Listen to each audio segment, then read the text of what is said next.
Hello, I'm Hannah.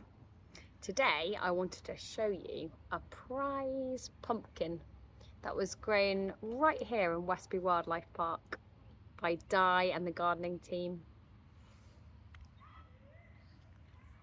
And today's story I wanted to share was The Green-Fingered Witch by Helen Docherty and Steven Lenton.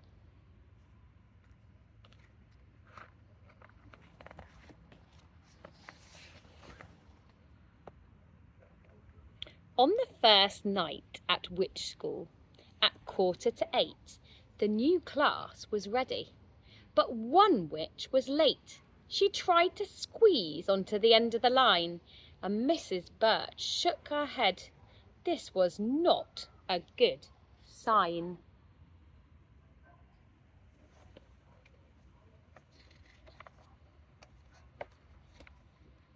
This last witch looked strange. Something wasn't quite right. Dungies, wellies, and had no hat in sight. Even her hair was suspiciously clean. Only one thing was witch-like. Her fingers were green. Why aren't you wearing the proper witch dress? What's your name anyway? Please, miss, I'm Cress. Broomsticks were given to each witch in turn. Miss Birch said you should find this easy to learn. While the other young witches went zooming around, poor Cress found it tricky to get off the ground. Come on, Broomstick, she whispered. Her broom gave a quiver.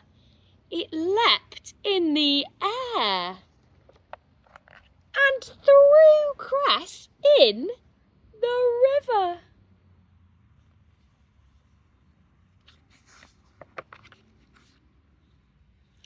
The next lesson was spells. The witches prepared. We'll start with an easy one, Miss Birch declared.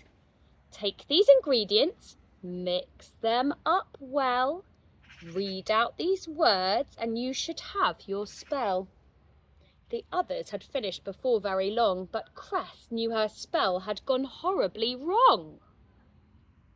Her potion was bubbling faster and faster. She could see this was destined to end in disaster.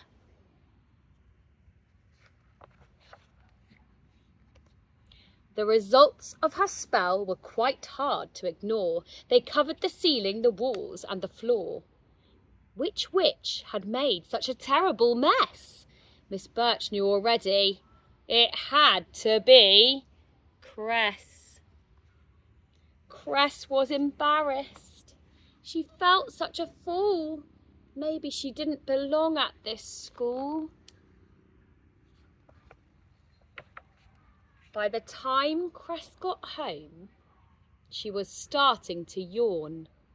The sun had just risen, a beautiful dawn. Most witches would sleep in the daytime, she knew, but Cress had 101 things to do. Like planting her cabbages, peas and broad beans, onions and garlic and tasty spring greens, harvesting apples and all kinds of squash, pumpkins, potatoes in need of a wash. And while her green fingers worked quickly, Cress sighed. She'd never learn magic as hard as she tried. Back at school, all her efforts continued to fail. Her flying was hopeless, her potions were pale. When her friends turned invisible, Cress was still there. Why couldn't she do it? It didn't seem fair. Halloween was approaching, a night full of thrills, and a chance for the witches to show off their skills. Only Cress was unhappy. Her spirits were low. She couldn't do magic. she had nothing to show.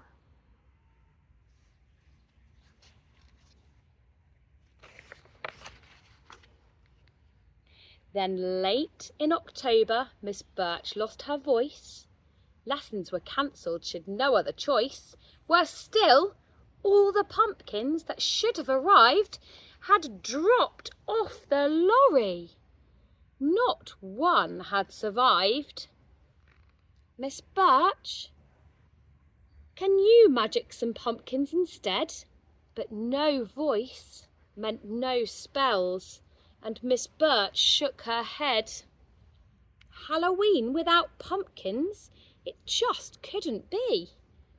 I can help, offered Cress. If you all follow me. Off she goes.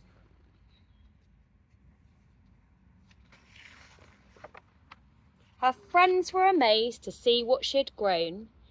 Did you do this yourself, Cress? All on your own?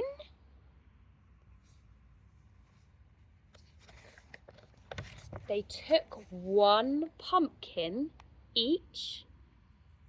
Cress had plenty to spare. Then they carried them back to the school with great care. The witches worked hard. They each chose a group. Some carved the pumpkins, while others made soup.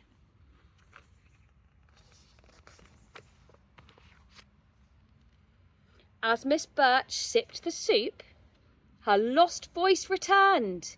You each have a talent, that's one thing I've learned. Cress, you're a star.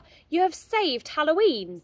It's lucky that somebody's fingers are green.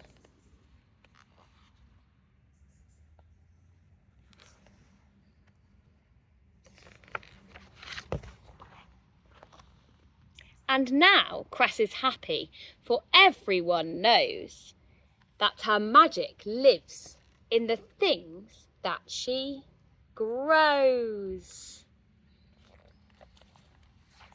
That was The Green-Fingered Witch by Helen Docherty and Steve Lenton. Bye-bye.